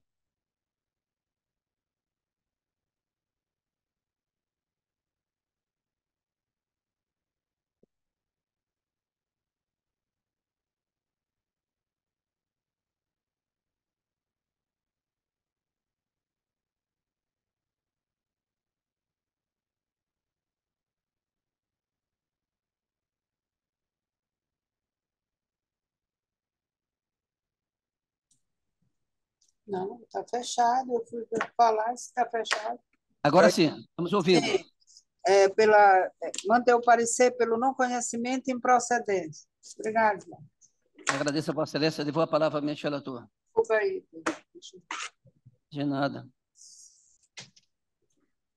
Obrigado, senhor presidente. Atendendo ao apelo de Vossa Excelência, eu serei extremamente breve, mesmo porque o voto já está à disposição de Vossa Excelência.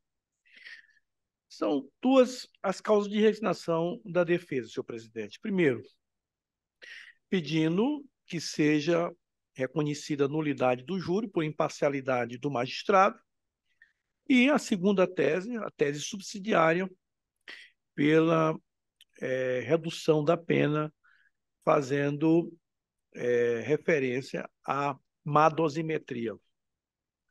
Senhor presidente, eu já antecipo que eu não estou conhecendo em nenhuma das 2 teses apresentadas pela defesa. A primeira, nulidade do julgamento por imparcialidade do juiz. É pacífico na jurisprudência do STJ e do Supremo Tribunal Federal que essa conduta alegada na tribuna pela defesa deveria ter sido, no momento oportuno, determinado e requerido pela defesa e constasse na ata. Em nenhum momento da sessão do julgamento do tribunal do júri, a defesa se insurgiu quanto esse comportamento, com relação a esse comportamento atribuído ao juiz de primeiro grau, como bem acentuou o advogado na tribuna. Esse é o entendimento, senhor presidente, das cortes superiores. Então, por esse motivo, por não ter sido ventilado na oportunidade, sequer na apelação, e 5 anos depois se ventilar, eu não estou conhecendo, senhor presidente, desta matéria. A segunda matéria, senhor presidente, que é em relação à dosimetria da pena, também não estou conhecendo. Por quê? A primeira Câmara Criminal já se debruçou sobre essa matéria, foi reconhecido o crime por motivo fútil, Tribunal do Júri, soberania do veredito, e 3 circunstâncias judiciais: culpabilidade, circunstâncias do crime e consequências extrapenais. Atribuída a cada uma das circunstâncias judiciais 1/8 entre o intervalo da pena mínima e máxima de 12 a 18 anos, que é o aceito também pela doutrina e pela jurisprudência, caracterizando 2 anos e 3 meses em cada circunstância judicial. A pena foi fixada em 18 anos e 9 meses. Tá? Essa matéria já foi debruçada, foi devolvida para a primeira Câmara Criminal. Aqui eu estou vendo que é apelação de apelação. E resignação. Eu poderia até, e a jurisprudência permite que a gente faça, que nós façamos uma reanálise no caso de teratologia, o que não vejo nenhuma teratologia na dosimetria da pena. Então, com essas considerações, fico à disposição do advogado para qualquer esclarecimento se achar necessário. O voto já está à disposição dos senhores, para não perder muito tempo. Não estou conhecendo na esteira do parecer do Ministério Público. É como eu voto, senhor presidente. Vossa Excelência está pela improcedência. Não conhecendo. Ou não conhecendo. Não conhecendo. Não conhecendo. Como voto eminente, revisor, desembargador. Estou acompanhando o relator. Agradeço, Vossa Excelência. Como voto eminente, desembargador, a desembargadora Sônia. Acompanho integralmente o Vossa relator Excelência. pelo não conhecimento. Eminente desembargador Zé Luiz. Acompanho o relator, presidente. Agradeço a Vossa Excelência. Eminente juiz Reinaldo. Acompanho o relator, presidente. Agradeço, eminente juiz José Ribamar. Com o relator. Agradeço, Vossa Excelência. Também acompanho, proclamo o resultado unanimidade do tempo do voto do relator pelo não conhecimento da revisional, agradecendo a presença do doutor Júnior. Passaremos ao quinto e sexto, estão adiados. Sétimo, revisão criminal. O ilustre advogado se encontra? Então, nós encontramos mais rápido. Revisão criminal 081, 27 e 13, 18. Requerente Ivanildo Bezerra da Silva. Advogado doutor Ildes Próspero de Souza. Relator eminente desembargador Gervásio Protásio. Revisor eminente desembargador Sônia Amaral. Procuradora eminente doutora Domingas Frois, aqui presente, prazer ter conosco. O parecer é pela improcedência.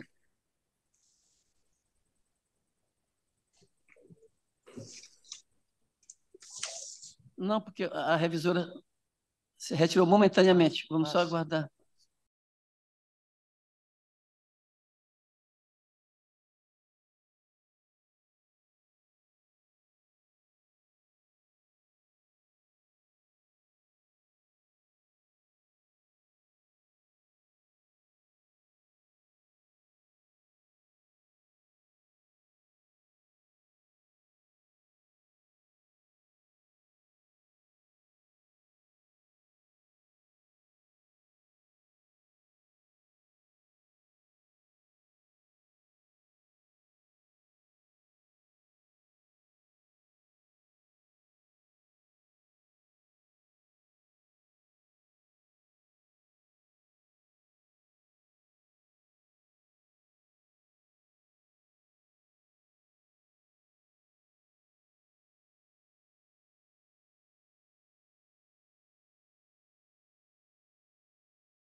Retorno da eminente revisora, com a palavra, eminente relator.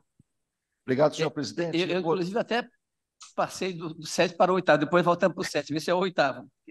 Vossa Excelência, agora. Nós estamos no 7º ou no 8º? No 8º, que é o Ivanildo Bezerra da Silva.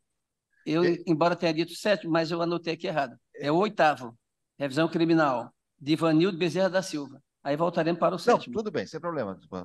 Sem problema, presidente. Então, começamos pelo Ivanildo. Ivanildo ele foi condenado a 9 anos e 6 meses de reclusão em regime fechado pela prática das condutas descritas no artigo 33 e 35. Essa reprimenda foi mantida em sede de recursos de apelação julgado pela primeira Câmara Criminal.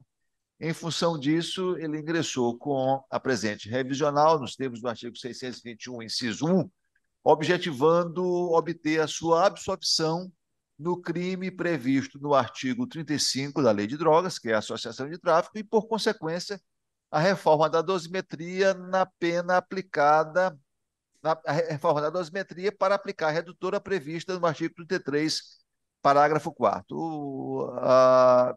O parecer da doutora Domingas Jesus Frois Gomes, que manifestou-se pelo não conhecimento da revisão criminal. Agradeço a Vossa Excelência, talvez sustentação. Eminente procurador, doutora Domingas. Esse é o 7º ou é o 8º? 8º. O Ivanildo Bezerra da Silva. Ivanildo, então está tudo trocado aqui. O Ivanildo, que é o meu, o 8º é o de Excelente. Mas vamos manter. Tá, eu vou manter o parecer. Agradeço a Vossa Excelência, devolvo a palavra ao eminente relator. Desembargador presidente, senhores desembargadores, o meu voto é na esteira, na linha do parecer ministerial. Ele está lançado no PJE. Na verdade, eu não estou conhecendo da revisional, considerando que não foi trazido elementos novos que justificassem a abertura da discussão do tema, sobretudo porque todas as matérias discutidas em sede revisional foram objeto de apreciação quando do julgamento da apelação pelo eminente relator, oportunidade em que restou consignado de que havia elementos suficientes para caracterizar a associação para fins de tráfico. E, naturalmente, tanto que ele foi comprovado que, além dele, outras pessoas foram na oportunidade processadas em função desse fato, a grande quantidade de recursos que ele trazia e a forma como operacionalizava a venda demonstrava, sim, a necessidade de haver uma associação para permitir aquele modus operandi. De maneira que eu não estou conhecendo e, por conseguinte, também não conheço em relação, uma vez que demonstrado a existência da associação, impossível seria admitir-se a redutora do parágrafo 4º do artigo 33, de modo que, nos termos do parecer ministerial, eu não conheço da presente revisão criminal. Agradeço a Vossa Excelência. Como vota a eminente revisora, desembargadora Sônia? Acompanho o relator, senhor presidente. Agradeço a Vossa Excelência. Como vota a eminente desembargador Ronaldo? Com o relator, presidente. Agradeço a Vossa Excelência. Como vota a eminente desembargador Zé Luiz? Com o relator, presidente. Agradeço a Vossa Excelência. Como vota a eminente juiz Reinaldo? Com o relator, presidente. Agradeço a Vossa Excelência, eminente doutor José Bamar Oliveira. Voto com o relator, presidente. Agradeço a Vossa Excelência, também acompanhe unanimemente os termos do voto do relator, de acordo com o parecer, revisão não conhecida. O 7º, revisão criminal 081-24-9757, requerente César Ronaldo Costa Silva, advogado doutor Douglas William Santos Ferreira, relator eminente desembargador Gervásio, revisora eminente desembargadora Sônia Amaral, procuradora eminente doutora Regina Lúcia, o parecer pela procedência parcial, apenas para que seja decotado do cálculo da pena imposta ao requerente a mácula, as circunstâncias judiciais dos antecedentes criminais da culpabilidade. Mantendo-se os demais termos da sentença, com a palavra eminente relator. Não haverá sustentação. Acho que eu estou sem som. Não haverá sustentação, né? Perfeito. Está presente. Pediu, mas não compareceu. Sim, senhor. Trata-se de revisão criminal proposta por César Ronaldo Costa Silva, em face da decisão transitada em julgado em 13 de 3 de 2017, que o condenou a pena total de 14 anos, 4 meses e 15 dias de reclusão e 1.500 dias multa em regime inicial fechado pelas práticas das condutas descritas no artigo 33 e 35 da Lei 11.343, 2006. A ação revisional proposta com fulcro no artigo 621 postula, em síntese, a reforma da dosimetria no sentido de afastar a valoração das circunstâncias judiciais dos antecedentes, conduta social e consequências do crime, redimensionando as reprimendas para o mínimo legal. Os autos foram encaminhados à Procuradoria-Geral de Justiça para emissão de parecer. A doutora Regina Maria da Costa Leite manifestou-se pela procedência parcial da revisão criminal. É o relatório, senhor presidente. Agradeço a Vossa Excelência a douta revisão. Confirmo. Agradeço a douta procuradora. Mantenho o parecer. Agradeço a Vossa Excelência. Devo a palavra ao eminente relator. Senhor presidente, o meu voto ele também está na linha do parecer ministerial. Eu estou, em primeiro lugar, conhecendo da revisional, considerando que, a meu ver, houve manifesto equívoco no processo dosimétrico e, em função deste fato, passo ao exame da questão, o que faço nos seguintes termos. Examinado o édito condenatório, constata-se que o magistrado da Cor fixou a pena de 8 anos e 9 meses de reclusão e 800 dias multa para o crime de tráfico de entorpecentes, bem como dosou a pena do delito de associação ao tráfico em 5 anos, 7 meses e 15 dias, além de 700 dias multa. No tocante à primeira etapa, verifica-se que foram desabonados os seguintes vetores: antecedentes, face à constatação de reincidência delitiva referente à ação penal, número 1390-06-2014, conduta social sob fundamento de o requerente ser indivíduo perigoso e violento, e consequências do crime, sob a narrativa de que a conduta trouxe graves prejuízos sociais de conhecimento público e notório. Quanto aos antecedentes criminais, aduziu o requerente que o processo utilizado como paradigma somente transitou em julgado em 13 de janeiro de 2017, portanto, após o cometimento dos crimes em apreço, que remonta ao dia 25 de maio de 2016, com trânsito em julgado no dia 13 de março de 2017, razão pela qual pleiteou o afastamento do referido vetor. Entretanto, não obstante tenha consignado o referido processo como parâmetro para acrescer a pena base a título de maus antecedentes, evidencia-se, a meu ver, não haver ilegalidade na operação do julgador de primeiro grau, uma vez que o trânsito em julgado da ação antecedente ocorreu no transcurso da ação penal ora questionada. Com efeito, verifica-se das certidões inclusas nos autos, bem como da denúncia, que o trânsito em julgado do fato antecedente ocorreu em 13 de janeiro de 2017, ou seja, antes da prolação da sentença objeto da presente revisão criminal, a qual for exarada em 17 de fevereiro de 2017. Embora tal circunstância não configure a reincidência prevista no artigo 63 do Código Penal, a jurisprudência do Superior Tribunal de Justiça é firme no sentido de que as condenações com trânsito em julgado posterior aos fatos denunciados podem ser utilizados como maus antecedentes.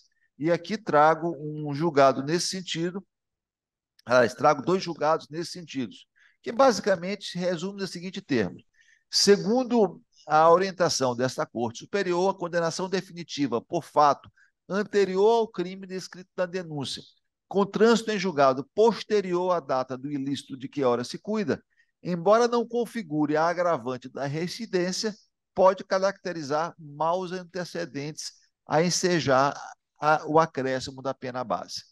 Assim, impõe-se a manutenção da referida circunstância judicial do mau antecedentes. No outro vértice, evidencia-se que a fundamentação empregada para negativar as circunstâncias judiciais da conduta social e das consequências do crime revela-se, estas sim, inidôneas, chegando à teratologia. Nessa esteira, depreende-se que a conduta social foi considerada desfavorável em razão de um requerente ser considerado pessoa, abro aspas, perigosa e violenta, fecho aspas. Contudo, não há nenhum elemento concreto na sentença examinada que endosse a conclusão do juízo singular acerca da conduta do revisionado, tratando-se de uma assertiva sem embasamento.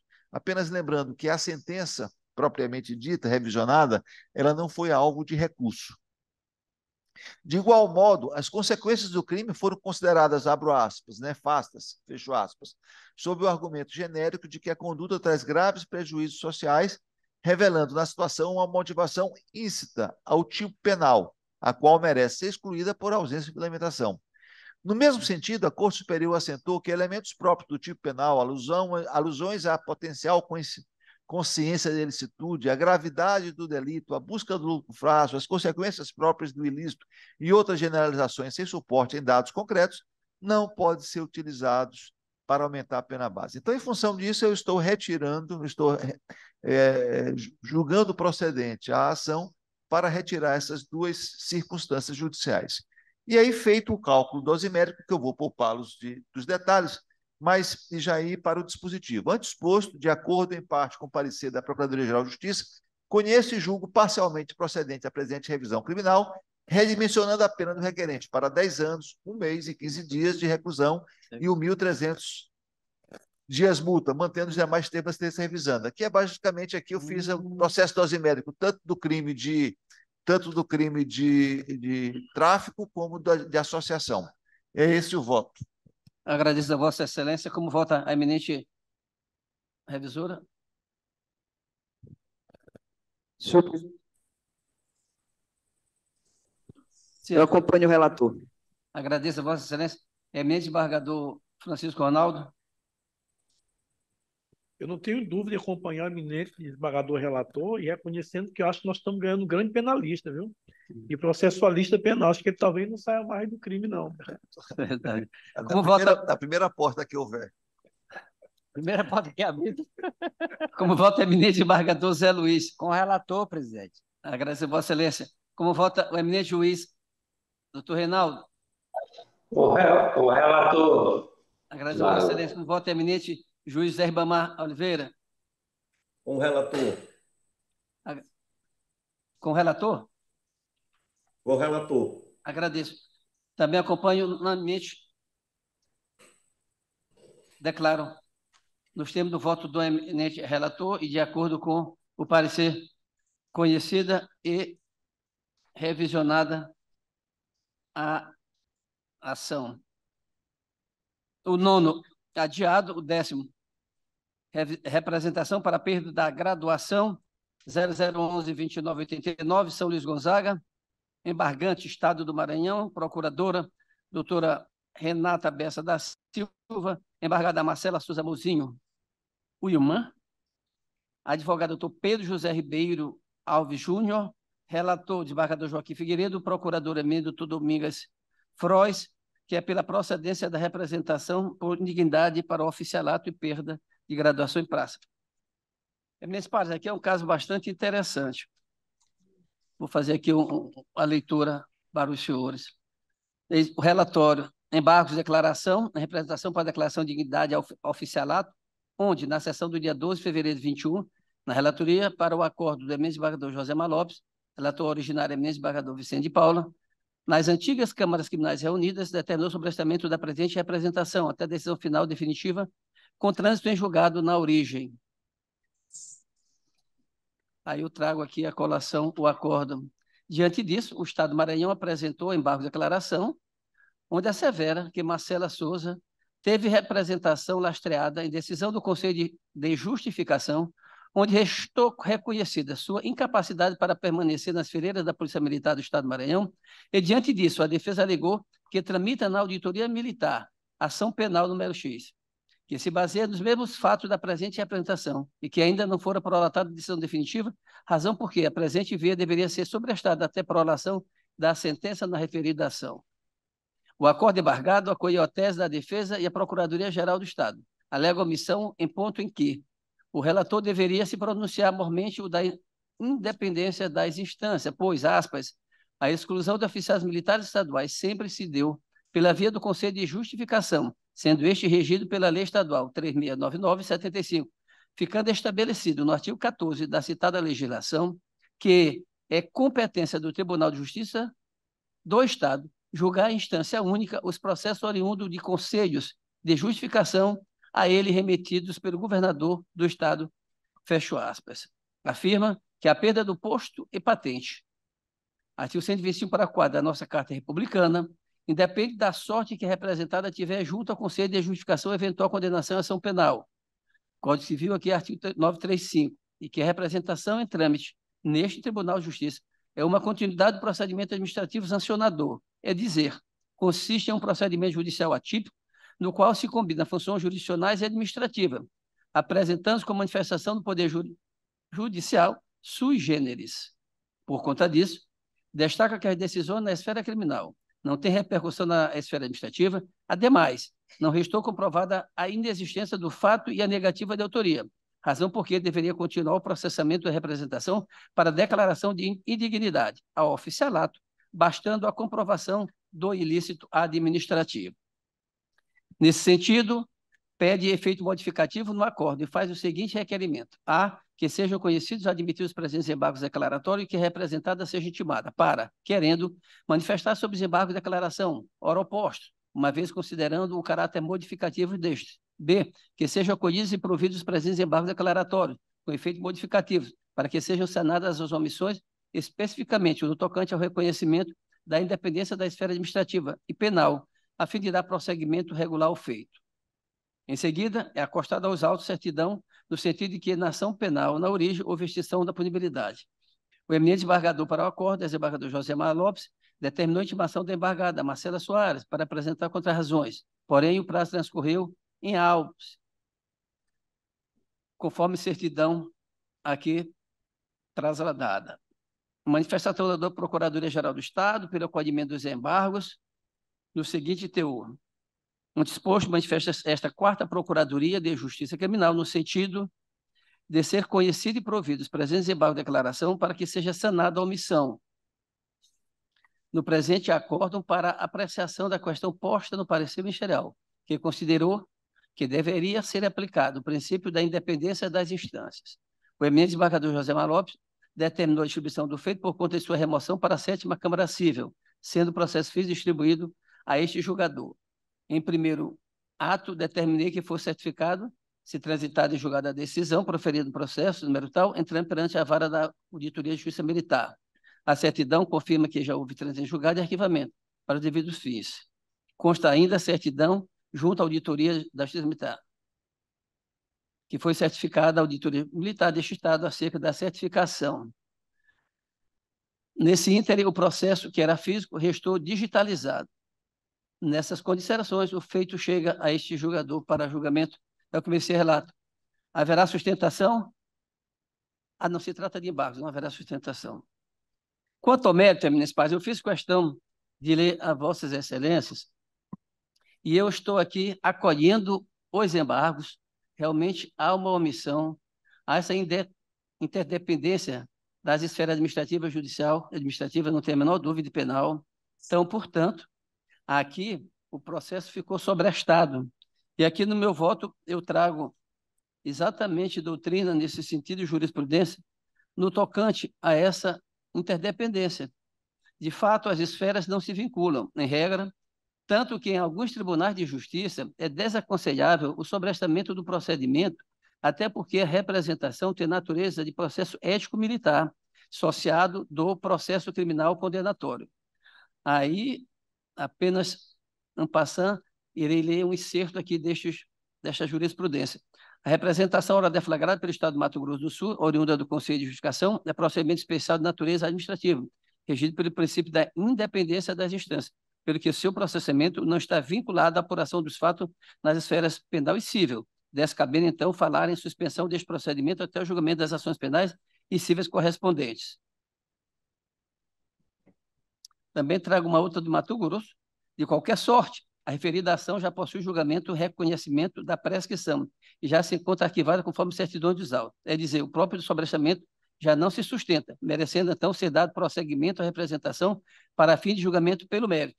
Antes exposto, e por mais que os autos consta, de acordo com o parecer ministerial, acolho o embargo de declaração para suprir a omissão apontada e dar efeitos modificativos aos mesmos, ante a desnecessidade de hoje do sobrestamento do feito e determinar o processamento da representação para a declaração de indignidade ao oficialato, para que seja dado seguimento à mesa.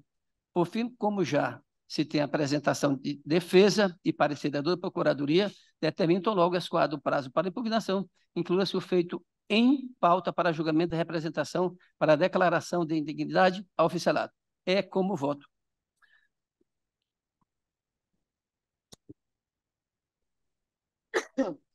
Como voto, eminente desembargadora Sônia Amaral.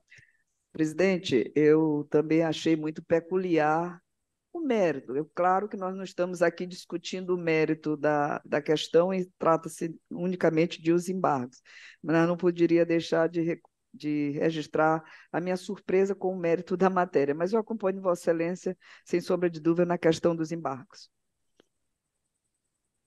Agradeço a Vossa Excelência, como voto eminente desembargador Gervásio. Vossa Excelência. Agradeço a Vossa Excelência, eminente desembargador Ronaldo. Também acompanho Vossa Excelência. Agradeço a Vossa Excelência, eminente desembargador Zé Luiz. Acompanho, presidente. Agradeço a Vossa Excelência, como vota o eminente juiz, doutor Reinaldo. Acompanho Vossa Excelência. Agradeço a Vossa Excelência, como vota o eminente juiz, doutor José Ribamar de Oliveira. Voto com o relator. Agradeço a Vossa Excelência, unanimemente o termo do voto do relator. Consulto os eminentes pares, a eminente procuradora, se há algo a tratar. Antes de encerrar, gostaria de agradecer a presença dos eminentes juízes, Costa Júnior e Reinaldo, meu querido conterrâneo, tempo que eu não o via, também assim como o Costa Júnior. Agradecer pela composição desta sessão de direito criminal, a senhora procuradora, os senhores desembargadores e desembargadoras, a senhora secretária, os demais servidores que aqui estiveram conosco, desejando um final de tarde, um bom final de semana a todos. Deus no comando de tudo. Muito obrigado e um bom dia. Obrigado, irmão. Grande abraço, desembargador. Obrigado, estamos à disposição, presidente.